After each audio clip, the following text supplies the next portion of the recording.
પકડાયો. બધા એકબીજાને કહેતા કે વજન વધી ગયા લાગે છે, એક એક 2-2 કિલો.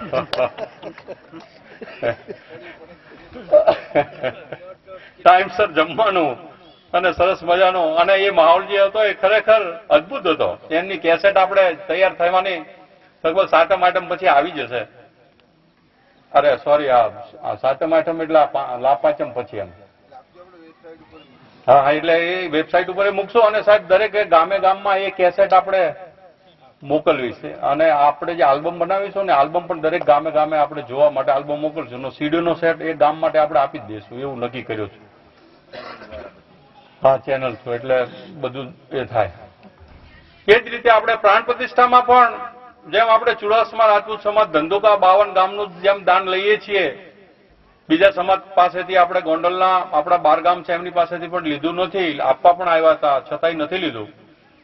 તો જયારે પ્રાણ પ્રતિષ્ઠા હશે ત્યારે આપણે બધા ચુડાસમા સરવૈયા રાયજાદા બધાને એકત્રિત કરી અને સારો પ્રાણ પ્રતિષ્ઠાનો પ્રસંગ બીજા સમાજ આપણી શક્તિનું નોંધ લે એ રીતે ઉજવવાનો પ્રોગ્રામ રાખ્યો છે. એમાં સૌનો સાથ સહકાર તો જોશે જ. સેવામાં પૈસાની જરૂર નથી હો, ખૂબ આપ્યા સમાજે, ખૂબ આપ્યા, બહુ આનંદ થયો. માતાજીની એટલી બધી મહેરબાની છે, પૈસો તો ખૂબ થઈ ગયો બધા. જી જી, હજી વધશે. અને બીજી વાત કહી દઉં, મંદિરના બાંધકામ સિવાયનો જે કોઈ પૈસો આ મંદિરનો જે વધવાનો છે ને, ઘણા લોકો એવું કહે છે જે નથી સમજતા ને જેની અજ્ઞાનતા છે, એ લોકો એવું કહે છે કે તમારે પૈસાની શું જરૂર, તમે શું કામ અમારી પાસે વધારે લખાવો છો?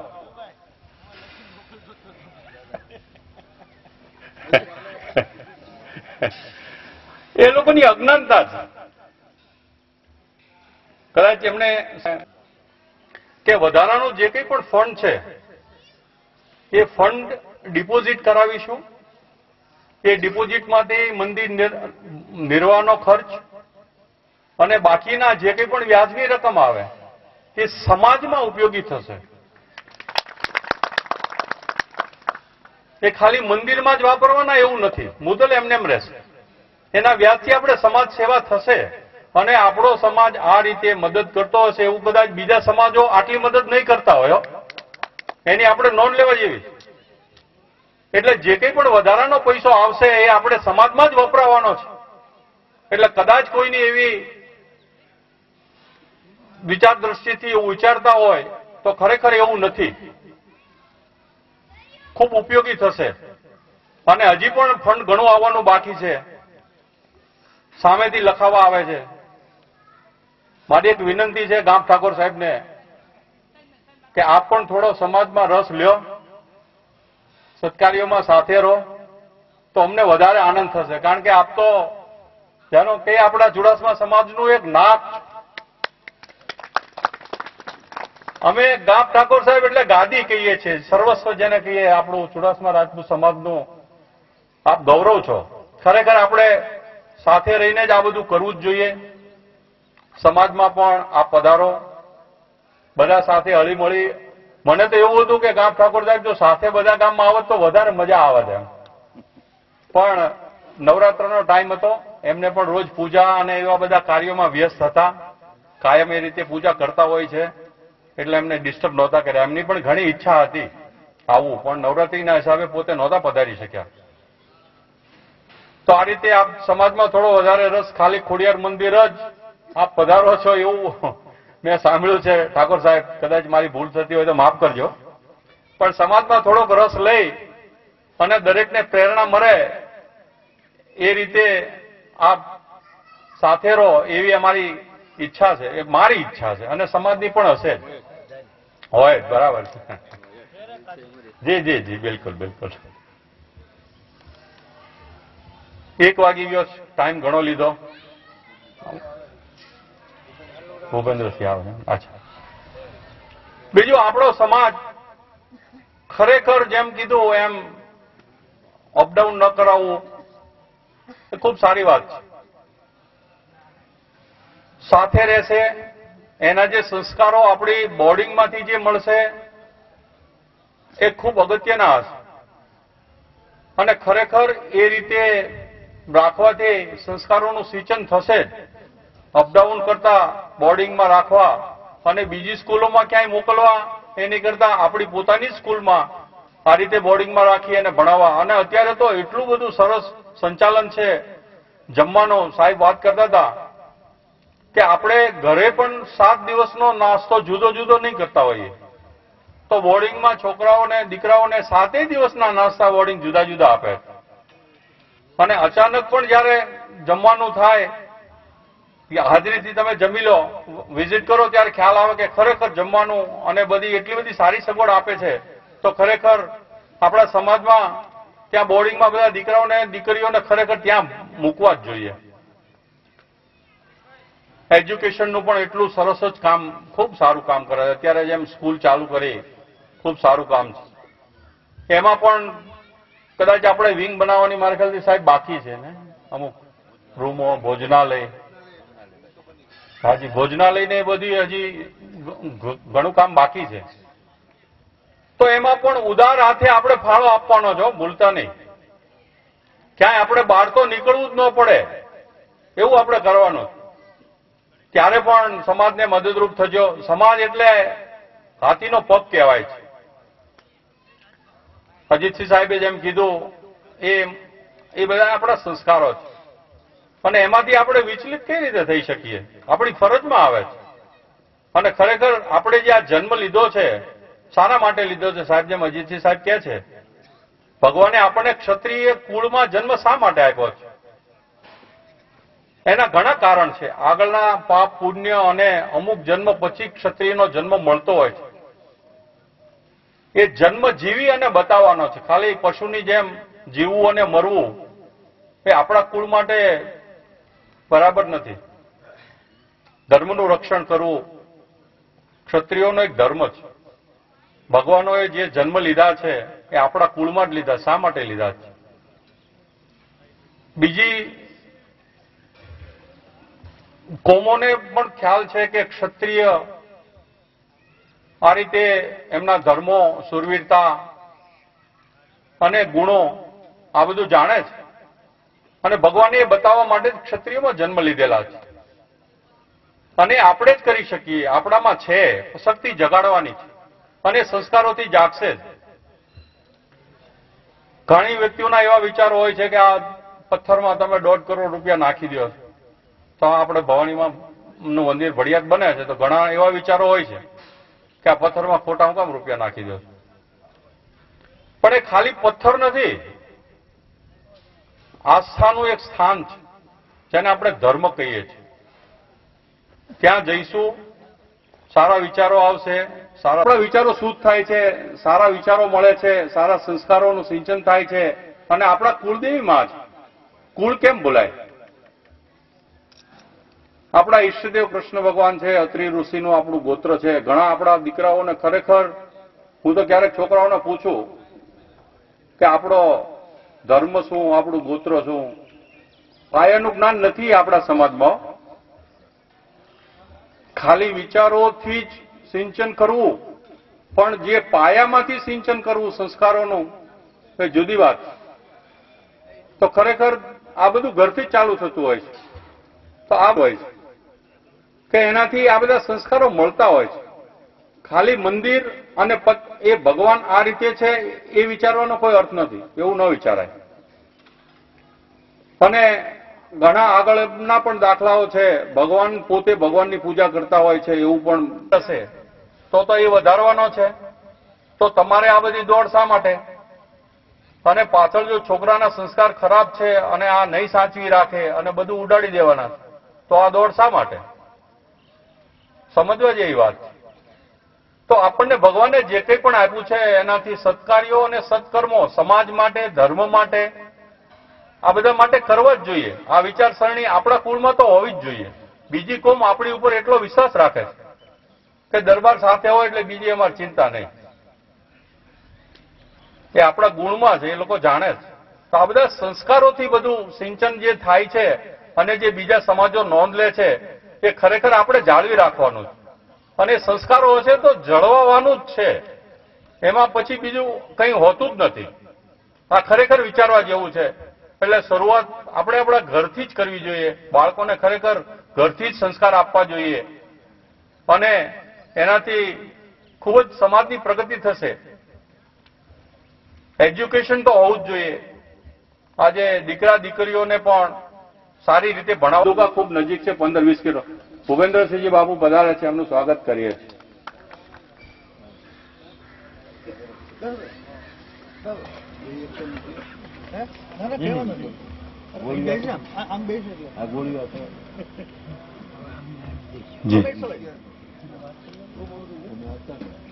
હાજી, તો અહીંયા મારી વાણીનો વિરામ આપું છું.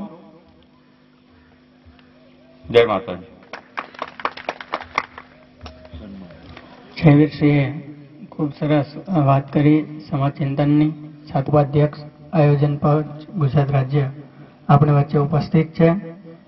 રોજકા ગામના સરપંચ શ્રી પરબતસિંહ ચુડાસમાને વિનંતી કે તેઓ બાપુનું ગુલછડીથી સ્વાગત કરે.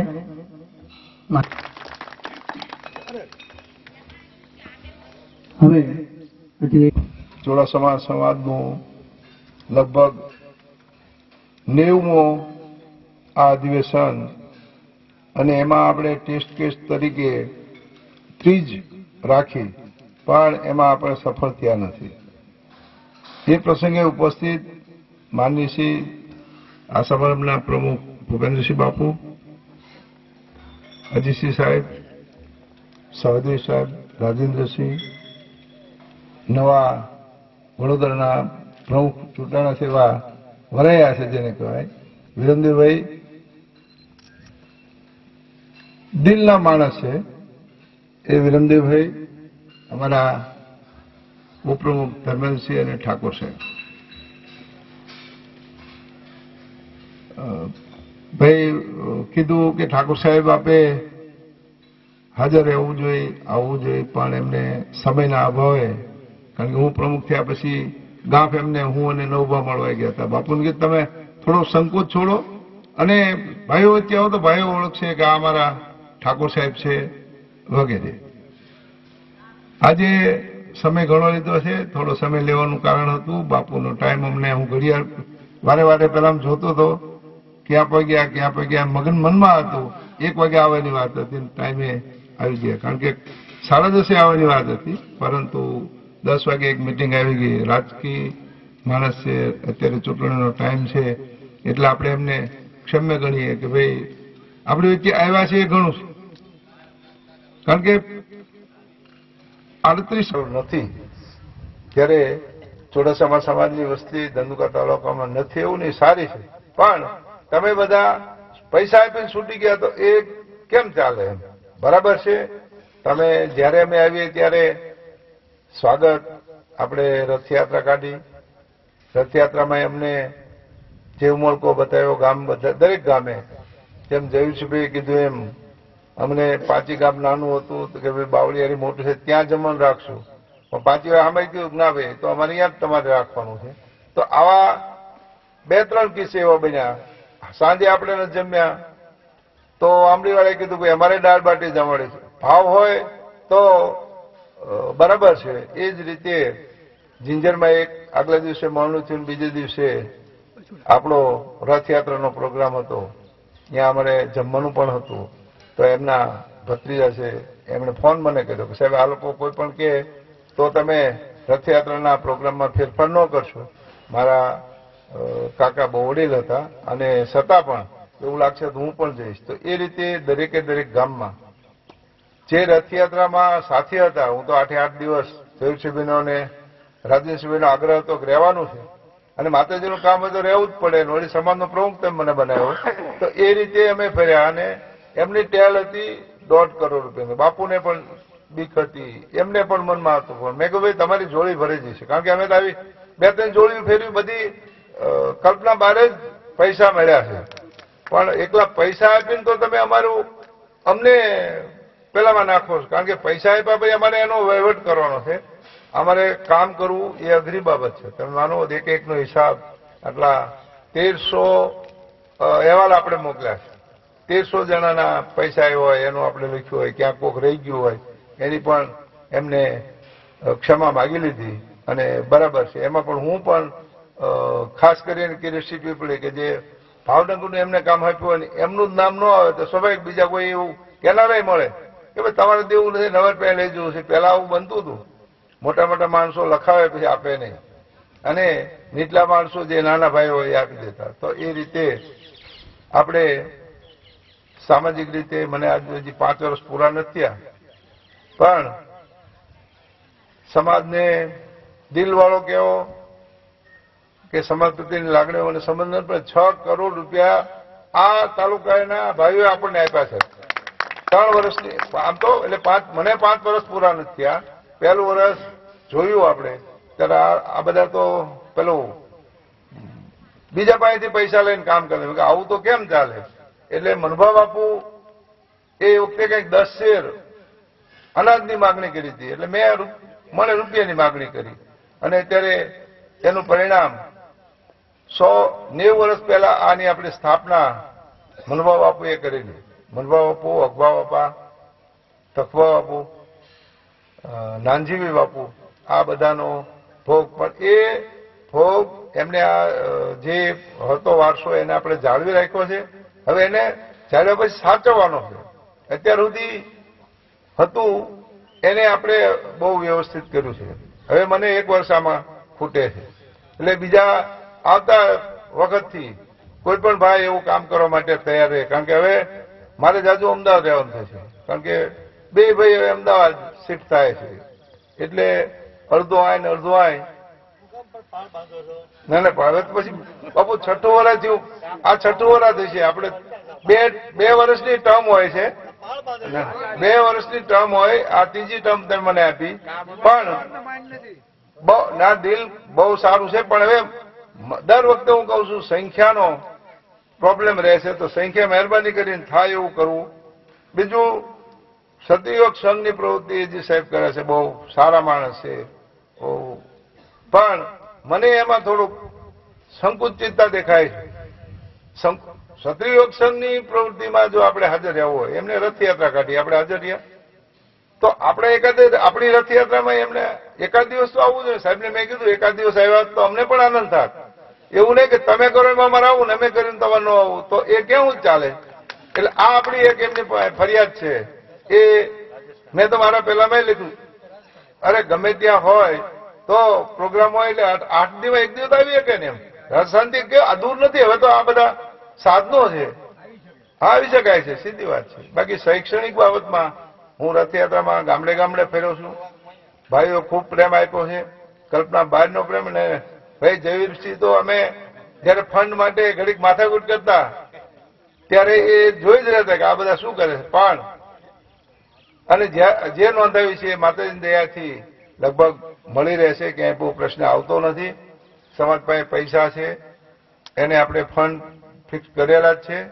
તમે આપો છો એ એક પૈસો આપણે સમાજના નાના ભાઈઓ માટે આ જે આપણે કરીએ છીએ, એ જે બહાર નીકળી ગયા છે એ લોકો તેમના બાળકોને ભણાવવાના છે, સારી રીતે રહેવાના છે.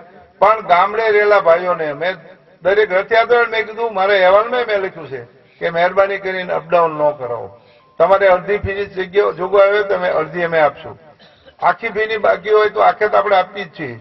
તો મહેરબાની કરીને તમે ભાઈઓને ભણાવો. હવે અત્યારે તલવારનો જમાનો નથી, કલમનો જમાનો છે.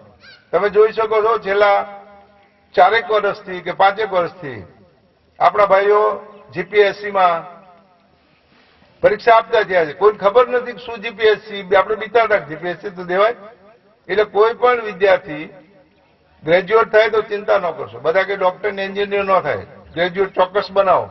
અને સહદેવ સાહેબ કે પરિણામમાં ટકાવારી પણ મેં આ વખતે જોયું 10 ને 12માં મેજોરિટી 50% ઉપર નતો છે જ. અને ગામડાનો જ વિદ્યાર્થી આપણી બોર્ડિંગમાં ભણતો એને 82%માં મારા ખ્યાલ મુજબ તક્ષશિલામાં ફર્સ્ટ આવ્યા છે. તો એવું નથી આપણા દીકરાઓ ભણે છે, આપણા દીકરાઓ